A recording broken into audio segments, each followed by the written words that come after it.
Welcome everyone. My name is Alejandro Garay and I'm with Maaco and Llano Lakes. Friday, week 5, almost done. One more day on the live sessions here. Today we have a couple things going on. The first thing is we do have a giveaway that we released last week, and today's deadline and announcing the winner. Uh, I will see if my friend Jose is here just for a couple minutes. We're gonna bring him in and we're gonna announce the winner together. See if we can get him here on board. Hello. Jose, What's up? how are you, man? I'm all right. How are you? Good, good. It's been a while. Yeah, it's been a minute. Been staying busy lately. That's pretty cool to hear that. So, do you have the El Camino here? Yes, I do. 1980 Chevy El Camino. Beautiful. Nice. Tropical Glitz Flakes. I showed it in the last live I did with you. Nice. So, if you're ready, Oh, I'm I'm gonna ready. You guys already know the rules.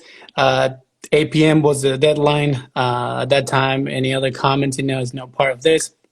So we run the winner through a software that randomly, pick the winner, and here we are. All right, let's see who won it.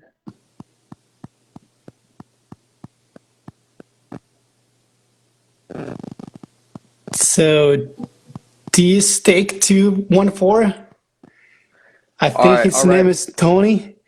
So we're gonna contact I'm gonna you write right that after down the real live quick. session. Yeah. It's going again, but we're gonna contact you after the live session that we have for today, and to arrange the details. So there you go. Thank you, Jose. I'll contact him. All right, have a good day. Take care. Thank you. You too. Bye bye. All right, bye-bye. All right, guys. So that was the winner right there.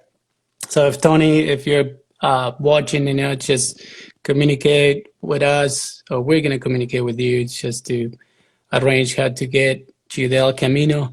Last night we have Larry Montanez. A beautiful night, 2 hours of live session. For tonight, we do have.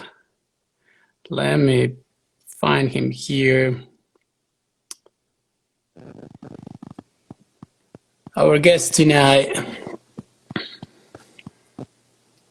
is connecting right now.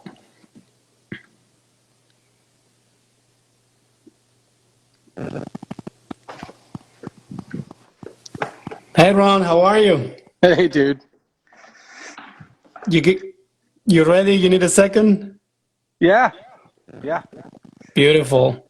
Just trying to I, find a good spot to do this deal. that's fine. Well, you look, around. I just want to say thank you. We have Cisco 1963 06 Streaks Glide. We had T Glock 56. Like all of you guys, thank you so much for tuning in tonight. Um, Let me see. Thank you guys. Thank you. Do you have any place to leave the phone, or you're gonna hold it? No, I'm just going to end up holding it. Okay, that's Can fine. you hear me? I can hear you perfect. Okay. So I don't know how many people don't know who you are, honestly. But you know, That's because I'm maybe. 800 years old.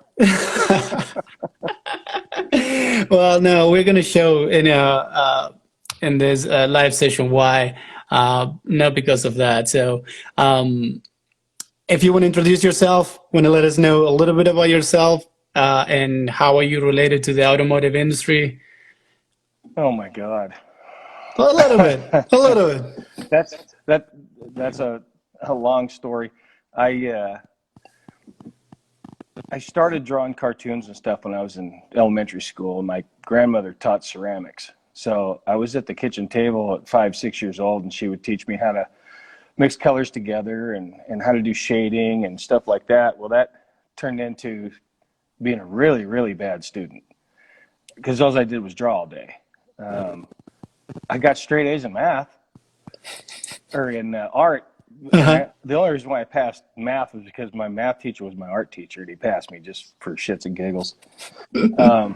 So I was growing up in Southern Cal at all the drag strips. Dad was a big drag race guy, and all the paint jobs growing up, just I had to know how to do those.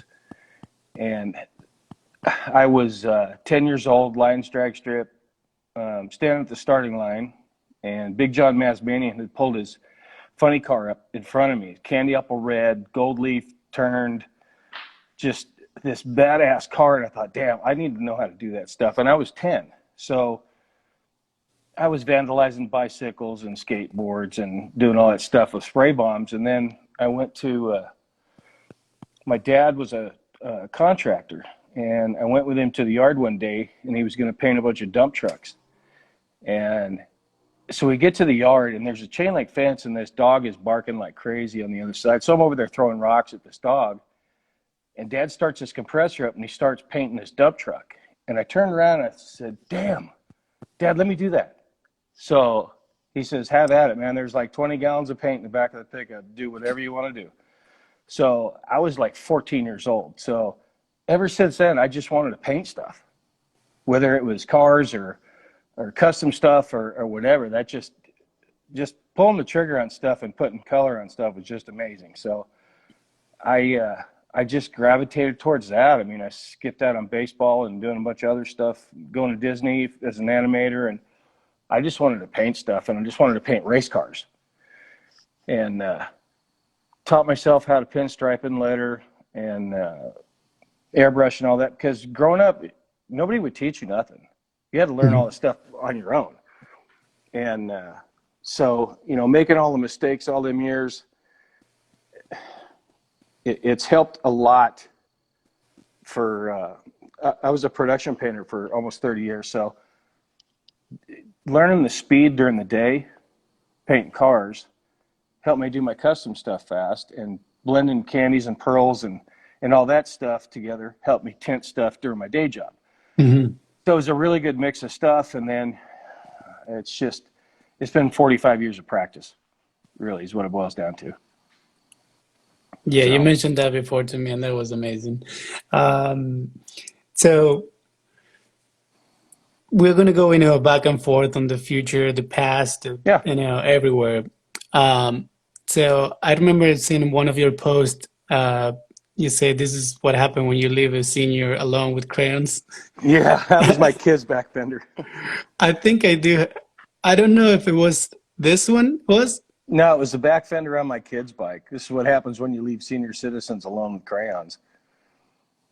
That was that panel right there ended up, I gave that to Bondego. This one is the one that you said that you want to keep it and mix it up a little bit. And then Bondego has done so much for me, giving me brushes and everything, helped me out. I sent it to him for his birthday. That was pretty nice. Yeah.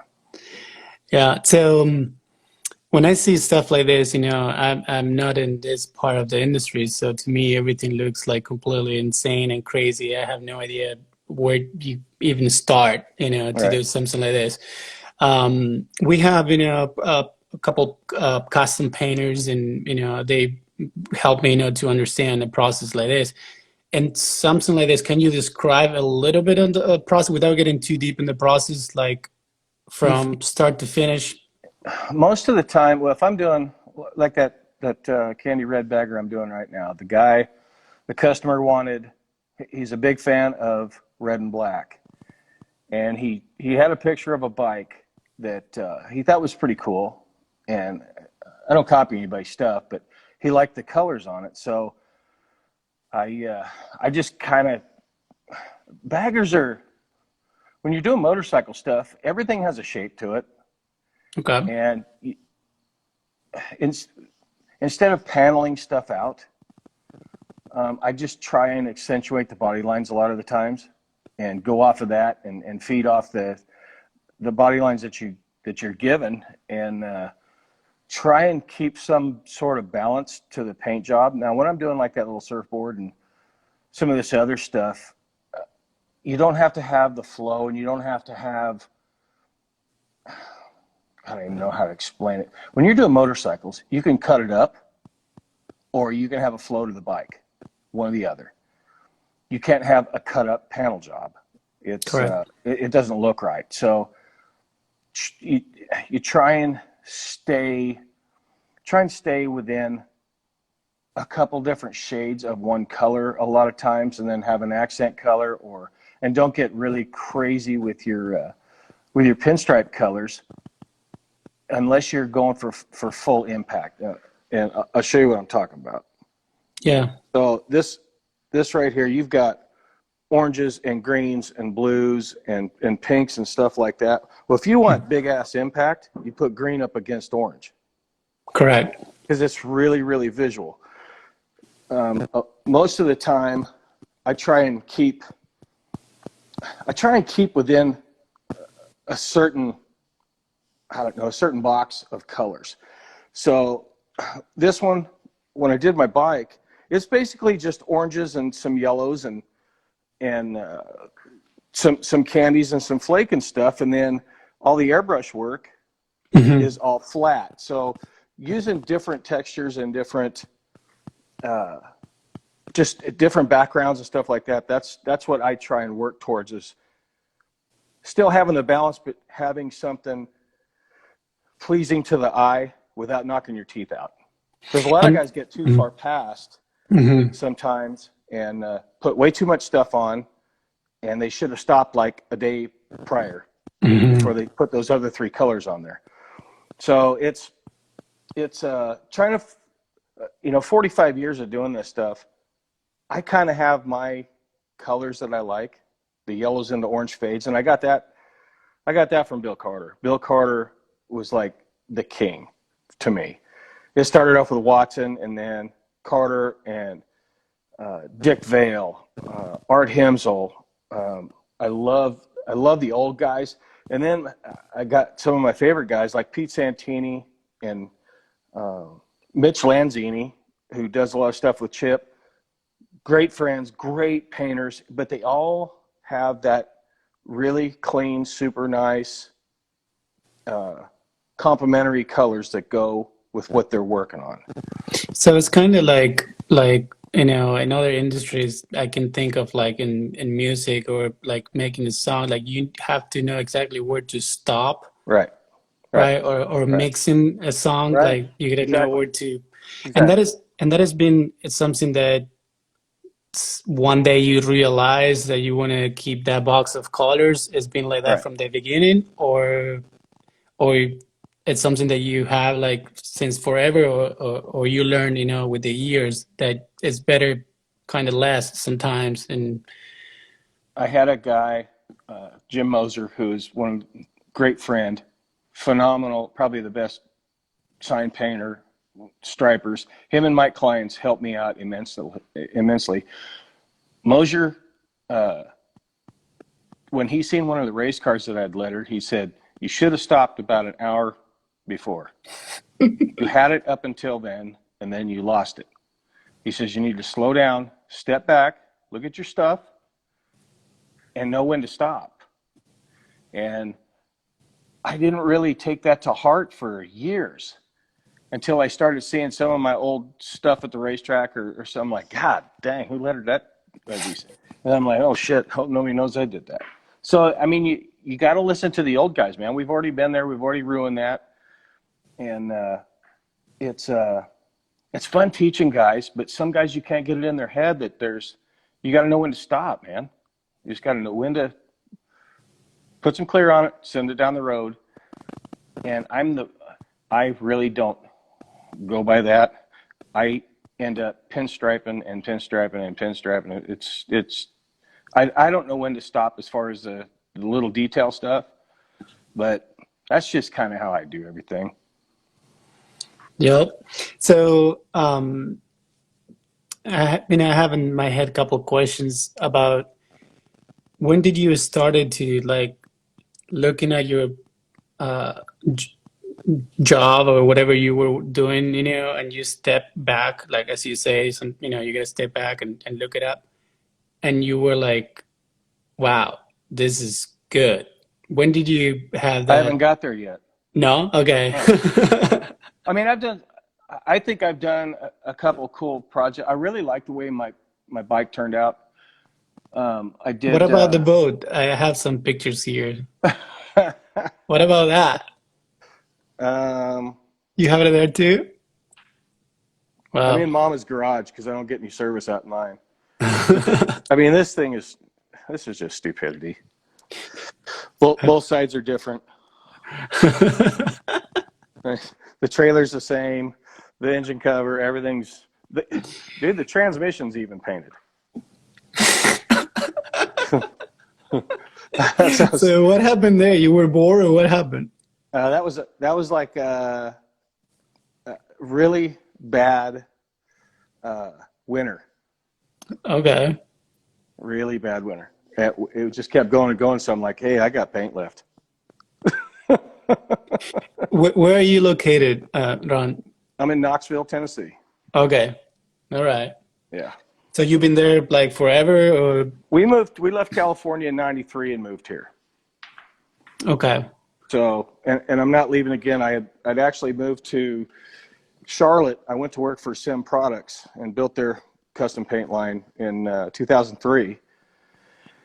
And then left there in '09, and me and the wife opened a jobber store and did that for about 3.5 years. And then we decided to move back to Knoxville. And I went to work for Matrix. Okay. And I was a salesman for them, and then I started in doing their custom paint line. And I was instructed to rip House of Color's nuts off. I said, okay, no problem. So I get all my boys rounded up, and we're on the move. And then about 3 months later, we're in Mexico at Kelly Mack, our marketing gal's wedding, and we're about half shit-faced in the bar, in the swim-up bar. He says, you're getting ready to lose a bunch of sleep. I said, why is that? He says, now you got to go fix House of Color. I said, what are you talking about? He says, Valspar bought us out. I said, so? I'm enjoying ripping their nuts off. I mean, this is a lot of fun, dude. And so that turned into, now I got to go get that program kind of fixed. And it wasn't so much fixing it. It was just getting everybody back on board and getting everybody trucking, going the right direction. And it took a little bit. And I told Dave, I said, look, man, I can take care of the street and I can take care of the WDs and stuff like that, but I'm not the corporate guy. I said, you got to get my buddy Craig, our buddy Craig Rabatsic in there to be the corporate guy, because I'm like an HR nightmare guy. So it just and Craig and I worked really good together for years. And with Mike Taylor, we started really getting stuff rolling again. And then Sherwin happened. So it was a crazy deal. That's the transmission and the drive shaft cover. Oh my Yeah, God. nothing is safe. You know, it's striped, it's gold leafed. Yeah. Ron Khan was saying your boat is sick. Ron Cohn's sick. Yeah, Well, it was a lot of time in this thing. so definitely, also a lot of changes in the industry too, Yes, right? absolutely. Big ones. So let's talk a little bit about paint. Okay. What are you using currently I'm and kind of using why? everybody's stuff. I'm Okay. using a lot of PPG stuff. I'm using some tropical glitz stuff. I'm using some custom paints stuff from the UK, Sickens. Anything And that you develop? I'm still using a little House Color too, but just kind of, and even some Matrix stuff and some Sims. I mean, I got a couple cans of stuff in the cabinet. So it just kind of depends. I mean, I kind of know what I need for a certain effect or what I'm trying to go for. I know what product to grab instead of trying to reinvent the wheel and figure out what I need. So it's I got plenty of stuff to work with. So what about like all the leafing and all that I've seen that also uh, the evolution of those products, over the Also, years. Uh, who no, also? no leafing. Like, let me show you this one that I was looking at. Oh, So what is inside these letterings? that's just variegated gold leaf Okay. with a green pinstripe and So black my shadow. question was, and this is, I mean, I couldn't do that, of course, but it looks clean. Right. And what I was trying to ask you is like if the leafing, the evolution of the product, like now you have way more options. It used to be like that, or There's, what happened now? you got there's so many different variations of leaf that most of the time when I'm doing stuff like that, I just use the cheap red variegated or a green variegated or black or whatever, and then just use the loose leaf silver and loose leaf gold. It's cheap. It spins good. You got 22 karat, 23 karat, 24 karat, patent, not patent. There's about 500 other guys you need to ask about leaves that do that stuff But for. it's been like this like forever, or is Yeah, something that it yeah, changed? yeah. Okay. No, there's been a couple different sizings. I mean, One Shot has a sizing. I use Ducks, but there's a few other companies that make sizing, and it's just what you prefer and how long you want it to wait. And uh, Okay. I do have a picture here of something. You mentioned kind of that you will paint anything. right, But this is what, a coffee table? I that was just a. I had a. think I have a video too on that one. Is Yeah, this one too? that's just a uh, tabletop Okay. that I had. My mixing table's got like 20 different candies already mixed up and flakes, and so I just throw some sealer on that thing and start dumping stuff on the board and throw some thinner on it, splash it around and pick it up and move the table back and forth and let it run into each other and throw some pearl in it or throw some flake over the top or whatever and just kind of let it stay wet and then clear the crap out of it. You made it sound so simple. It is. It is. Well, you need 45 years of Yeah, practice. 45 years of practice.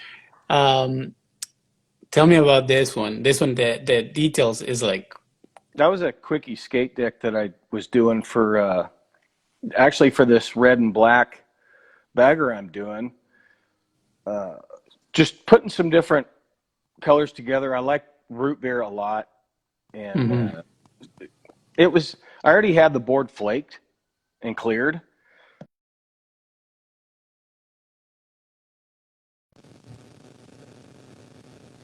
We lost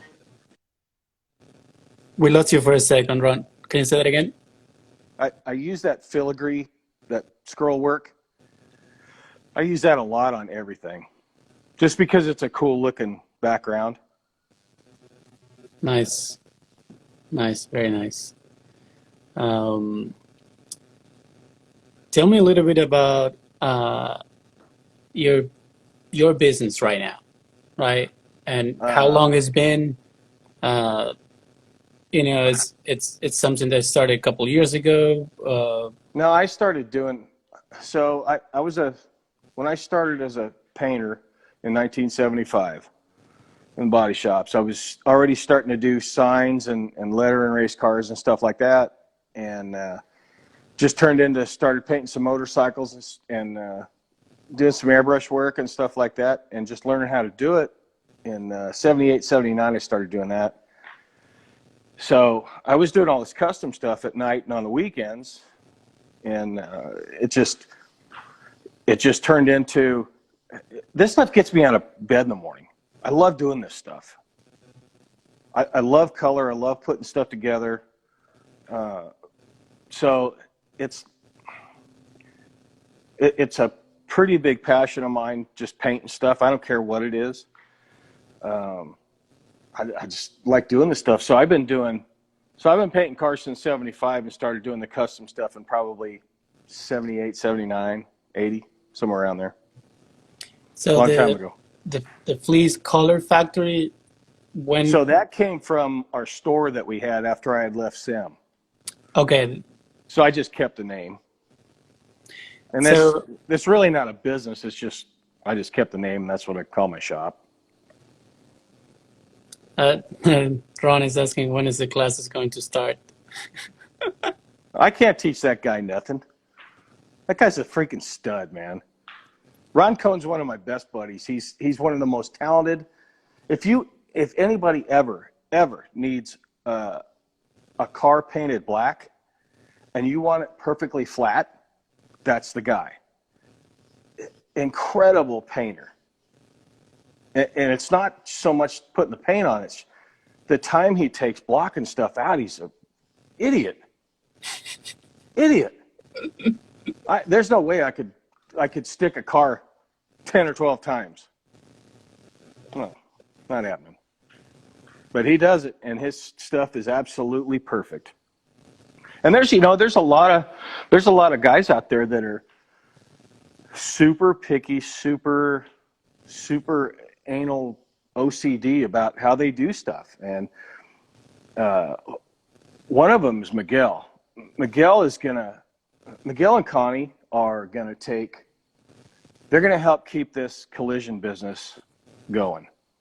Just by the refinish porn and the girls behind the gun and posting up everybody's stuff and helping people out. And we need more people like them and you and some of these other guys that are going to keep this business going. Us old fuckers ain't going to be around forever.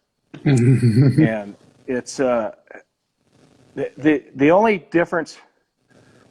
real difference between the new guys and us old guys is we started out with the old ass lacquers and the old epoxies, and so we've been through, up to this point, through everybody's systems, and we've made the mistakes.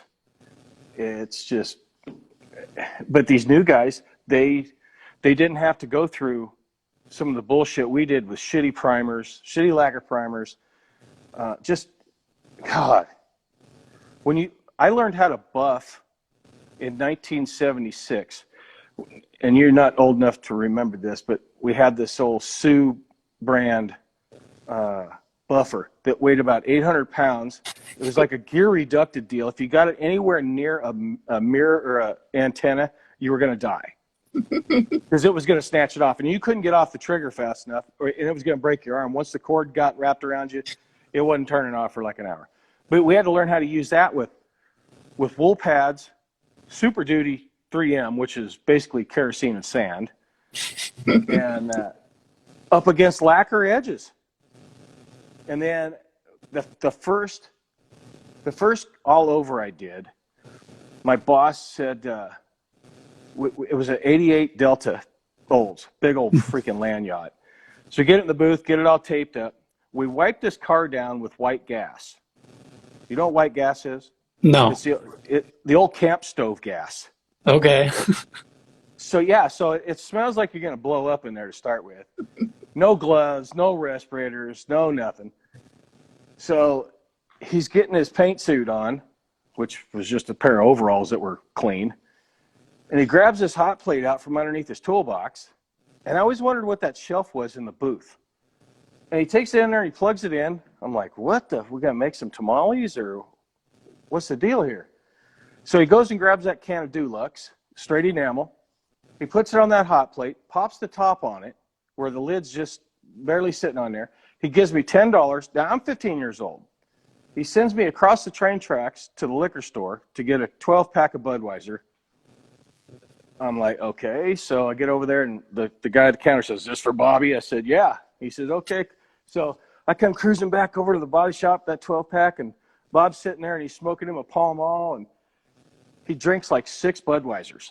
We go in there, and I'm holding the hose for him, and he puts a tack coat around on this thing, And I'm like, holy shit, I can't even see in here.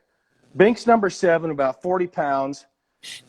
And so we come back out of the booth, and he drinks the other 6, smokes him another Pall Mall, and he goes back in there and pounds the crap out of this thing, and it looked like a piece of freaking glass.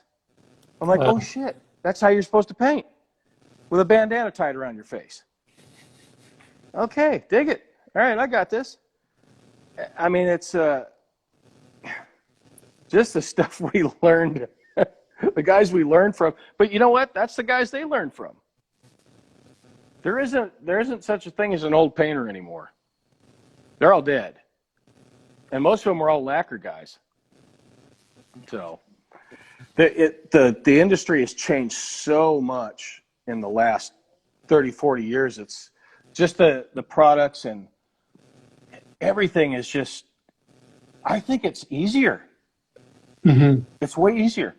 And now we don't have to have any real true painters. All you got to do is have a camera. You don't even need to know how to tint shit anymore. Or basically how to blend anymore. You're not getting paid to blend half the time anyways. But, I mean, you guys come in there and shoot the stuff with a camera, and you're golden most of the time, depending on the paint system. And everybody's got a good camera now. Where was that shit when I was growing up? I had to learn how to tint stuff off a color wheel. And if you didn't understand the color wheel, you're screwed. So it's nice to see how the industry has changed as far as products, and the biggest thing is the safety. Mm-hmm. You know, I started in 88. We were racing cars, and I was buying methanol from 2 different guys, and one would run a little bit hotter than the other one, and it's supposed to be just straight methanol. Methanol's methanol. So I got a buddy of mine that works in a lab, and I said, hey, I need you to analyze this stuff and see what the difference is. He said, well, just bring me a bunch of different shit. So I took some WD-40 and some 900 pre-Cleano RM Mm-hmm. wax and grease remover. So he's looking at the MSDS sheet for this 900. He's like, what the fuck? Are you wearing gloves and shit when you're using this? I said, hell no, dude. We dumped that shit in a rag. And he's like, you're going to die. I'm like, what are you talking about? So a breathalyzer, a stopwatch, and a little dish with 3 drops of that in there. Put my finger in that dish and started the stopwatch with the breathalyzer in my mouth. 20 seconds, it was on my breath. Oh I started wearing gloves from then on. I mean, it's insane how fast this stuff it'll get through you. I mean, and luckily Sada and some of these other companies have got great fresh air hoods. Mm-hmm. They really pound it in everybody's head to wear gloves, and you gotta wear this safety stuff, man. You got to, because this stuff will kill you. You know, us old guys, we're lucky to be around still painting and doing what we're doing, but I learned a long time ago that I need to wear a respirator, and I always wear a dust mask when I'm sanding mud or primer or whatever. And you just got to take care of your body, man, because it's not going to be around forever. Your kidneys aren't really a good oil filter. I see. So what about tools? You just mentioned SATA. I know you're a hardcore guy at SATA. Yep. And always when I see someone, like you, that it's hardcore in one brand like this, specifically, with, I'm assuming, paint guns and airbrush. Yeah. It's been like that since day one. You try everything in between. No, I was like that gun idiot that had to buy every gun when they came out. So I had a 7, I had a Binks 19 for lacquer, then we had the 2001s, the BBRs, NBCs, JG. Every time a Matson, Geo, every time a new gun came out, I got one. And then I got into the Iwata stuff, and I was always a DeVilbiss guy, and I actually helped DeVilbiss make the decision to buy Tekna. Roger Okay. Hender's a really good friend of mine, and he said, hey, I need you to try these guns for about a month and see what you think of them. And I said, okay, cool. Well, the name was ground off them. I didn't know what they were. I'm like, dude, these things are like 5 times better than that Plus gun. I don't know what they are, but if you guys are going to get them, you might want to get them because it's a pretty good gun. And I wasn't a big fan of the 2000s, the NRs, the 3000s. And when I went to work for Matrix, there's a lot of guys using 4,000 RPs and HVLPs. So Big I've known game Tony changer forever. there. Yeah, me and Tony are really good friends. So I called him up. I said, hey, send me a 4,000 HVLP and RP with a couple 1, 2, 1, 3, 1, 4, whatever you think. And so I can try them and use them a little bit. So when I go in these shops, I know what the hell I'm talking about. So I get this gigantic James Bond box full of like 25 guns. He's like, you're a SATA guy now. So it's just the primer guns, the sealer guns, the mini jets. The polyester gun is my flake gun. Just everything is just, and I tell everybody, not to break anybody's nuts, but them Germans know how to make shit. They really know how to make shit. Look at Mercedes, and you can drive that Mercedes in the paint booth, or you can drive a Toyota. It's up to you. So, and they've taken care of me, and if I'm anything, I'm loyal, dude. When I posted up that I was leaving SATA, I had already had an offer to go take over another deal, and I'm like, no, I can't do it. There's no way. So we don't have enough loyalty in this business anymore. Everybody flips every time they get something free. That's not good, really. I mean, you got somebody taking care of you for 5, 10, 15 years, and then all of a sudden somebody comes in and wants to give you a bunch of free guns or whatever to flip over a paint. No, man, come on. Now, if you're having a lot of issues and stuff like that, Different then, story. yeah, it's a different scenario. But So how did when you've you? got, No, sorry to interrupt it. You can keep go going. ahead. Go Now, ahead. how did you meet Tony, and when? Sada? Yes, Tony. Tony? Oh, I met him when I was at SEM, probably 2004 Okay. at a trade show. And we just hit it off. He's a knucklehead, dude. I love that guy, man. I tell you where Larimer lies with his friends. That guy drove 14 hours to tell me that they were letting me go. That's pretty stellar. So, I mean, I love the guy. I'm not going to leave those guys. They're still great friends. I still talk to those guys, and I'll do whatever. If they ever need anything, I'm still here. It's all good. I get why they made the decision they did. Mm-hmm. I'm good with it. I'm good with it. Okay. So since 2004 till today, or whenever was that moment that he gave you, Right. to test those guns, did you have you were curious to test anything else in the meantime, or when Well, I was on still the using 4000? some Techna stuff and my Iwata stuff, but it just I think it just they felt better in my hand. I felt like I had a little bit more control of stuff. If that makes any sense. Yeah. I just feel like the patterns were a little bit better and more consistent for what I was trying to do. I don't know. So, Painters are all to painters today's are all day, dumbasses. yeah, today's day, especially with social media, it's a lot of like, oh, you're a SATA, you're an Iwata guy, you're this, you're that. Right. This one is better. Right. This one is not better. You No, know, it it's doesn't. whatever works for you. Whatever That's works it. for you. You know, Same thing with the paint, right? With paint lines, like people. Well, the biggest thing I think is everybody has a different style of how they paint. Now, most of us old guys, we're close and fast. And some of these newer guys are a little bit farther away and move a little bit slower and feel like they need to have a little bit more control over what they're doing. So I think it's an age thing, honestly. I don't know any guys that are 40 and over that don't paint close and fast. Okay. And the custom stuff, I don't use much. I use the only time I really pick up a big gun is if I'm doing a car, doing graphics on a car. But all my motorcycle stuff and helmets and stuff like that, it's just mini jet stuff and Graph 4 airbrush on everything. And Okay. Sawdust got great stencil kit too. I mean, they've just got so much cool shit, dude. Yeah, not many Everything people works. know that. Yeah, not many people know that all this I know. stuff. Yeah. I know.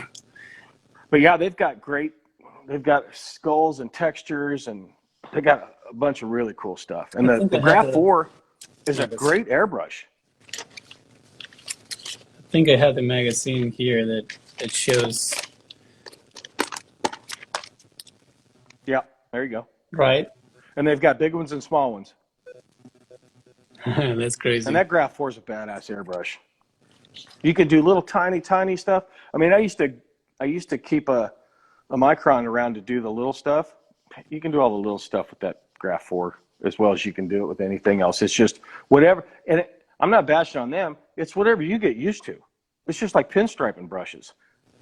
Whatever you use is, I mean, everybody probably uses, if I'm using a double aught, somebody else is using a 3-aught or a 4-aught to do the same thing. Or you got Tom Kelly who outlines flames with an 1/8-inch stripe around him with a -2 Mac that's 4 inches thick.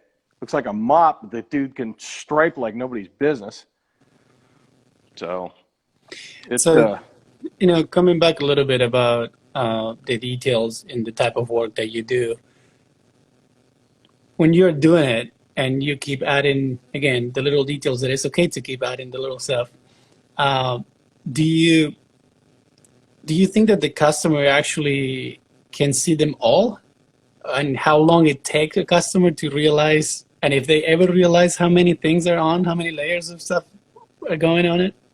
Well, sometimes, like the purple bike I did for my sister Kelly Mack a couple years ago that we had at SEMA, I had 350 hours in that motorcycle in a paint job. But there was, every time I'd put a color down, I don't care if it was a 1/4 inch white, I striped on both sides of it. Just because I'm stupid. I can't stop. It's like an addiction. I got to keep striping stuff and seeing how small I can make stuff. And I don't know. Everybody has their own way of going from A to B. And I tend to take a little bit longer to go from A to B, I guess. Uncle Pat is asking if you clear in between each stages. Now, normally what I'll do is I'll get most of the graphics done and then bury it and then come back and sand off all my edges and start striping there. And then I try and get all the big stuff on first and get that buried so I don't have to do it 2 or 3 times. You start getting too much. Now I'll end up, all bullshit aside, I'll completely clear a motorcycle. This red one I'm working on right now, I cleared it for the last time yesterday, and that was the 4th time I cleared it. So when I get everything done, striped, airbrushed, everything's done, I'll usually put 3 or 4 coats on, knock it down with 600, and make sure I don't have anything you can feel, and then bury it with 3 more. And if I don't like the way it looks, I'll hit it with 600 again and put 3 more on it till I get that perfectly flat. Now, sometimes if you're doing stuff in between, I'll lock stuff down with some intercoat, but I won't full on top coat clear till I get most of it done. All I really lack is just striping, get the edges knocked off everything, because I hate seeing an edge underneath a pinstripe. It drives me absolutely nuts. Take notes, guys. Take notes. Yeah. Now, unless I'm flaking, the way I flake, you've seen that last video I did, how I mix it and all that. Not many guys will mix flake that thick, but I can get 1 coat on with that Sada polyester gun, that 2.5, 1 pass with silver flake over silver base, and it's done. then I can get away with 3 coats of some. I've been using the American Icon high solids clear. Stuff's phenomenal. 3 coats of that buries that flake. I can hit it with 600. I usually let it sit about 3 or 4 days. But a lot of guys, when they're flaking stuff, they don't mix the flake really, really heavy. So they'll end up putting like 2 or 3 or 4 coats of flake on just to get it covered. Well, the problem with that is you've got all of that, that inner coat and all that solvent buried in there, and you got to let it air out, because you think it's dry, you bury that stuff with clear, and most of the guys are going to candy over the top of it or tape it out or do whatever, panels or whatever. I've seen it where they'll sand it a day or 2 later and start taping on it. When they pull the tape, they pull the clear straight off the flake. That flake's got to be dry. It's got to be, all the solvent's got to be out of that. Now, when I'm getting ready to do that stuff, when I'm sanding the clear, I'll wet sand it with some 600. And if I can smell solvent on the paper or on the water, I'm going to let it sit for another day. Till I can sand it and I don't smell any solvent, then I know that clear is locked up tight. One of the questions that came across is when you do those 3 coats of clear, if you go heavy on it, or it's just to make it wet? Just medium wets. Just normal medium wets. I don't try and flood stuff. Then you just have more issues. You're just trapping. You got to let solvents get out, man. So a lot of times I'll use the next step slower hardener or reducer and let it sit there for 20, 30 minutes instead of running right back in there when it feels like it's ready. I'll give it 15, 20 minutes and let it get aired out really good before I put another one on. And it may take me 4 or 5 hours just to clear a booth load of parts. But I know the stuff is, I can almost get it to where it's almost doesn't fingerprint in between coats.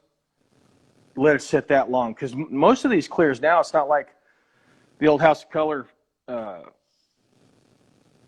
UC35. It was a really acrylic-y urethane, and that shit there, if you didn't hit it just at the right perfect time, it would turn into an alligator. If you let it sit 1 minute too long, that thing would wrinkle up. So you kind of had to do like John used to say, get it sticky but not stringy. Mm-hmm. Well, are you using a cross flow, using a downdraft? What do you use? I mean, where you started is where you got to test it. Because by the time if you got the ass end of the car in the intake, it's already starting to dry by the time you get to the front. It's going to be wet as shit in the front. So your alligator in the back, well, at least the alligator kind of blends down the side. That stuff was... It was good at least? Oh, it was phenomenal clear. Okay. Hard as... And the other thing, too, if you didn't get on it just at the right time, you were buffing concrete. Oh. Yeah. But we had... when I was at SEM, we had a clear called Real Clear. It was badass clear, but we had a couple issues with some solvent pop, because guys would just pound the living shit out of it. Well, hell, half the clears out there are solvent pop. If you do that, you just couldn't get guys to slow down, man. Everybody wants to rush and get paid and get it out the door. You can't do that shit with this stuff. You just gotta slow the hell down and pick your poison carefully when you're doing custom stuff, because most of these companies only give you like an 8-hour window before you got to scuff. This boat, I never intercoated nothing. I painted on this thing for almost 4 weeks. Just kept taping and spraying. And it's been on there for 6 years now. I haven't buffed it. I haven't done shit. It hasn't chipped. It hasn't done nothing. Hasn't delammed. Not to say that stuff won't, but you really need to pay attention to what the tech sheets say and stuff like that. But most of us guys doing this custom stuff, we don't do that. We just do whatever. So I always want to highlight the positive about the newer generations too, because I feel that we always hit them hard, and I'm part of that too. So, Yeah, um, that's good. so have you seen, especially with again with Instagram and all this, Facebook, have you seen any artists or anyone that I don't want to get you in trouble, Oh no, but no. anyone So that you see that is, okay, this custom stuff here are real, this is going in a good path, is have future. right, there's pinstripers. I got 3 or 4, and I'm gonna probably leave somebody out. There's the guy that kind of mentored me back in 75, 76, Mike Kleins, has a kid working in his shop under Mike for, I think Dylan's been there probably 6 or 7 years now. His name is Dylan Proctor. Me and his dad are really good friends. His dad owns a body shop in Northern Cal. And this kid is absolutely the cleanest. He's Jimmy says he may not be the fastest, but he's the most precise. That's no shit. This kid is the balls. And then I think one of my biggest favorites is Beth Kearney. She goes by Little Dame. Her and Hot Rod Jen. Hot Rod Jen stuff's phenomenal. But you got there's God, hundreds of people out there that are just badass stripers, and but man, just every time I see some of Beth's stuff or some of Dylan's stuff, I'm like, holy shit, man, that's next level stuff. And there's probably a bunch of guys that I'm forgetting, but some of the guys that the older guys like Kleins, Jim Moser, Joe Brocksterman, shit. So you Hot you Dog. really you Hot really Dog's one of my favorites.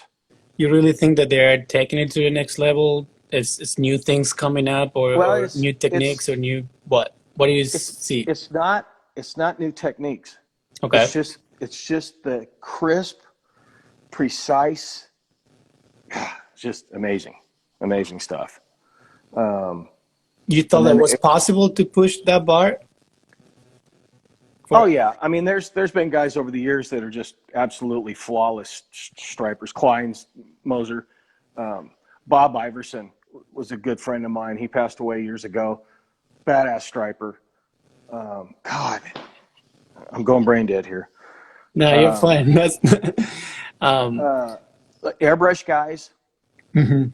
Tim Lowry is off the charts.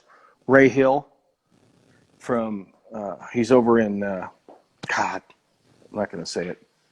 It's not Germany. He's over there. Okay. Ray is he goes by Spray Hill. That's Ray Hill. The guy's an animal. Franny Drummond. God. Christian Buena. What is the age range of these people that you're mentioning? So Dylan Proctor's probably late 20s. I mean, most of the stripers are like 30s, I'd say. Christian Buena's probably, I don't know, 30-something. Tim Lowry's probably, I don't know, 30-something. But everybody has their wheelhouse that they roll in. And Tim Lowry, Fonzie, Alberto Herrera, and a lot of these guys do lowrider stuff. Okay. Freaking phenomenal portrait shit. Alan Pastrana, badass. Javier Soto, badass. Franny Drummond's a badass. There's just, I mean, I could sit here and go on and on and on about these guys, man. And they're I honestly phenomenal thought that people. I thought you wouldn't know many. Do I? I thought that you would have known many of the. I know a couple of them. And then you had Mike LaValle, who just passed away. Mhm. The last conversation I had with Mike was, and it's been probably, I don't know, 3-4 weeks before he passed away. And I was talking to him about something. I said, you know what, you're a real asshole. He said, why am I an asshole? I said, well, you kind of, a lot of people out there only know you for doing that true fire stuff. They don't know you for the true fucking badass airbrush dude ever. That dude was like the most phenomenal wildlife, and he was fast, but this guy was just so good at that stuff, and a lot of people missed out and didn't get to see some of the stuff that he had done. I said, Mike, I wish you could go back to 2000 when I met you and start doing the stuff you did then, because I just freaked out the first time I seen his stuff. I'm like, holy shit, this guy's like a total badass. But he kind of got, not pigeonholed, but he just got into that fire thing and it got so popular, and he just kept going and going and going. And I mean, I feel bad that I called him that now, but I mean, it's a true story. I mean, but he said, yeah, I get it. I need to start doing some more of that stuff. And I mean, some of the refrigerators he had done, and he did a safe for the Boy Scouts of America that was this amazing shit. But there's a ton of guys out there that are just totally, Corey St. Clair, shit. There's a million guys out there. I could sit here all day and That's so good, talk Ron. about these guys. We have basically 4 minutes before this, shut down. So I have a couple more of your stuff. I think I find the one. This one is the one. That's my kids. Yeah, this one was the one. That's a senior citizen one. So I don't do symmetrical stuff very often because it takes me forever. And I kind of been an asymmetrical guy for a long time. And so my buddy Nub does Pinstripe Tuesdays on Facebook Live. And somebody asked him the question about, do you ever do any asymmetrical stuff? And he says, no, Flea does that shit. It makes my head hurt when I try and do it like he does. I thought that was pretty funny. So, how do you work with the symmetric stuff, like rulers, eyes? I've got piece of whatever. Mr. J has a plastic ruler with notches in it. It's like, and you just take a Stabilo pencil on both sides of it, or I'll use 1/4-inch tape. Just go straight up and down and just go quarter, and then go across quarter and do it. I got to grid the stuff out. I'm not nearly good enough to do that stuff without having a grid. Okay. I got to cheat. And then I have this one too, which my face isn't the best part, but yeah, that's the one I just finished about 3-4 weeks ago, and now I'm doing his buddy's bike. That one was so in the last couple minutes, if you want to tell me first the best way to communicate with you, and if you're okay with that, with people reaching out to you. People do that all the time. People don't do that. Yeah. I'm having a hip replacement on Tuesday, so I'm gonna be down for a couple weeks, and after that, I'm gonna start getting back into doing some classes, and I've had guys want me to do house color classes and matrix classes and PPG classes. So if we get enough guys want to get rounded up and do one of those or 2 or 3 of them, or do a pinstripe class or airbrush class or whatever, I'm going to start getting all that stuff lined up for here at the shop in Knoxville. And I'm going to be traveling a little bit maybe too doing them. Okay, what is the best way to communicate with you or to find just out on more here about? Is fine. Okay. On Instagram or Facebook's fine. Okay. Just message me. All right, Ron. So I do have 100 more questions, but I tried to keep it in the hour. Last night was 2 hours, with Larry, and it was crazy. Right. But I want to thank you again. We have awesome. basically 1 more minute here. Thank you so much. All this, inspired, help people. This is like, amazing that we can do all this. Thank you again. Very cool, man. Thanks, buddy. Thank you, everyone, for watching. All right, man. Bye.